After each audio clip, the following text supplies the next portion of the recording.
ہر انسان کی کوشش ہوتی ہے کہ وہ بزنس کرے جس میں انویسٹمنٹ کم ہو، محنت کم ہو، آؤٹ پٹ اس کا بہت زیادہ ہو۔ کچھ کاروبار ایسے ہیں ان میں محنت بہت زیادہ ہے، پیسہ بہت زیادہ ہے، لیکن ارننگ کم ہے۔ آپ نے دیکھا ہوگا مزدور کتنی محنت کرتے ہیں، کتنا کھپاتے ہیں اپنے آپ کو، ملتا کیا ہے بیچاروں کو؟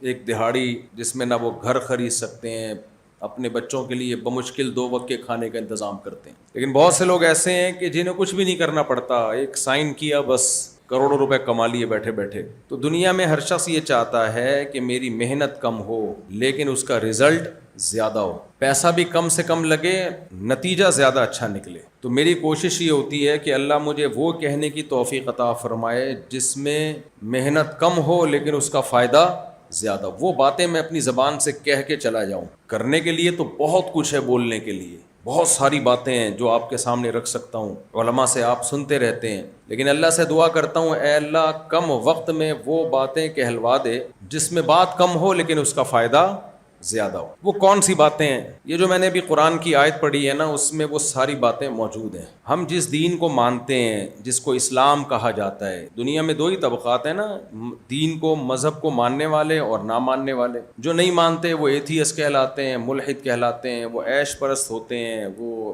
ان چکروں میں پڑتے ہی نہیں، لیلۃ القدر کیا ہے، تراویح کیا ہے، رمضان کیا ہے، وغیرہ وغیرہ۔ وہ کہتے ہیں مذہبی تمہاری باتیں ہیں بھائی۔ ابھی بہت بڑا طبقہ ایسا ہے جو رمضان کے روزے بھی کھا رہا ہے، ابھی بھی بہت بڑا طبقہ ایسا یہاں ڈیفینس میں ہوگا جو رمضان میں روزے کھا رہا ہے۔ وہ ان کو بیوقوف سمجھتا ہے جو بیچارے نماز پڑھ رہے ہیں۔ لیکن آپ لوگ چونکہ یہاں آئے ہوئے ہیں، بیان بھی سنے آپ نے، امید ہے تراویح بھی پڑھی ہوگی، روزہ بھی رکھا ہوگا، تو کم از کم یہ کہا جا سکتا ہے کہ آپ مذہب کو ماننے والے ہیں، مذہب کے باغی نہیں ہیں، مانتے ہیں۔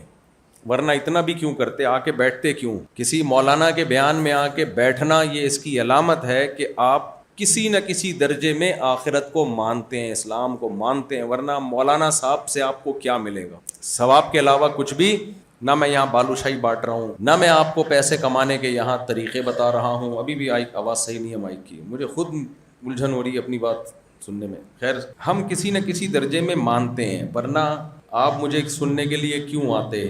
کیا مل رہا ہے مجھ سے آپ کو؟ ٹائم میں کیا دے رہا ہوں؟ نہ میں کوئی کاروبار کا طریقہ بتا رہا ہوں آپ کو، نہ میں کوئی ہیلتھ کی ٹپس بتا رہا ہوں آپ کو۔ تو جو اللہ اس کے رسول صلی اللہ علیہ وسلم کو مانتے ہیں، اللہ نے ان کے لیے الگ کچھ اصول بیان کیے ہیں۔ جو نہیں مانتے ان کو تو قرآن پہلے منواتا ہے، اللہ اپنے وجود کے دلائل دیتا ہے، اپنی قدرت بتاتا ہے۔ جو مانتے ہیں ان کو اللہ واقعات سناتا ہے۔ قارون حضرت موسیٰ علیہ السلام کی قوم میں تھا، بے پناہ دولت تھی قارون کے پاس، جیسے کہ ڈیفنس والوں کے پاس۔ رپورٹ یہ ہے کہ کافی اچھا پیسہ۔ یہاں میں غربت کے فضائل نہیں سناؤں گا کہ غریب 500 سال پہلے جنت میں جائے گا، نبی صلی اللہ علیہ وسلم نے دعا مانگی اللہ مساکین میں میرا حشر کرنا۔ یہاں میں غربت کے فضائل نہیں بتاؤں گا، یہاں میں آپ کو دولت کے سائیڈ ایفیکٹ بتاؤں گا۔ سمجھ میں آ رہی ہے بات کہ نہیں آ رہی؟ کیونکہ جب انسان کا پیٹ خالی ہوتا ہے تو اسے اللہ یاد رہتا ہے، جب پیٹ بھرتا ہے تو وہ سب سے پہلے کس کو بھولتا ہے؟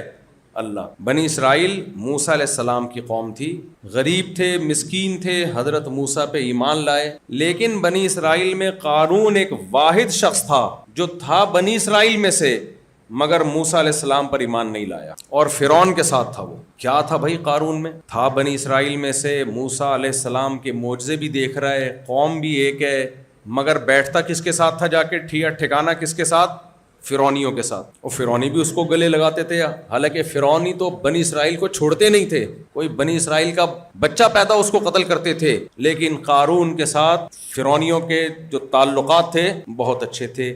وجہ کیا تھی؟ قارون کے پاس وہ کچھ تھا جو ڈیفنس والوں کے پاس ہے، اب بھی ہے۔ سمجھ میں آ رہی ہے بات کہ نہیں آ رہی ہے؟ قارون کے پاس وہ کچھ تھا جو ڈیفنس والوں کے پاس ہے، نہیں تھا، نہیں ہے ڈیفنس والوں۔ اتنا پیسہ تھا، اتنا پیسہ تھا کہ خزانوں کی چابیاں ایک جماعت لے کے چلا کرتی تھی۔ پہلے زمانے میں یہ ڈیجیٹل لاک وغیرہ نہیں تھے نا، اور ڈیجیٹل کرنسی بھی نہیں تھی. پہلے زمانے کی کرنسی تھی گولڈ, سونا اور چاندی, تو وہ باقاعدہ لاکروں میں رکھنی پڑتی تھی. تو لاکر تھے بہت سارے, ان کی چابیاں بہت ساری. تو ایک بہت بڑی جماعت ایسی تھی جس کا کام صرف چابیوں کی حفاظت تھی اور چابیاں اٹھا کے چلتی تھی اس کے ساتھ. تو جب اللہ نے قارون کو اتنی دولت دی, اتنا پیسہ دیا, تو قارون کی کھوپڑی کیا ہو گئی؟ آؤٹ ہو گئی. اب اس کو موسیٰ علیہ السلام سمجھ میں ہی نہیں آ رہے, کو سمجھ میں نہیں آ رہے کہ موسیٰ علیہ السلام, وہ کہتے بھائی کوئی کاروبار کی بات کرو, کوئی بزنس کی بات کرو, کوئی ہیلتھ کی بات کرو, کوئی اچھا رشتہ ہو تو بتاؤ, ہے بھائی, کوئی نئی اپورچونٹی ہو اس میں, کوئی لیدر کا بزنس ہو, کوئی گولڈ کا بزنس ہو, کوئی, یہ کیا بات ہے کہ اللہ پہ ایمان لے آؤ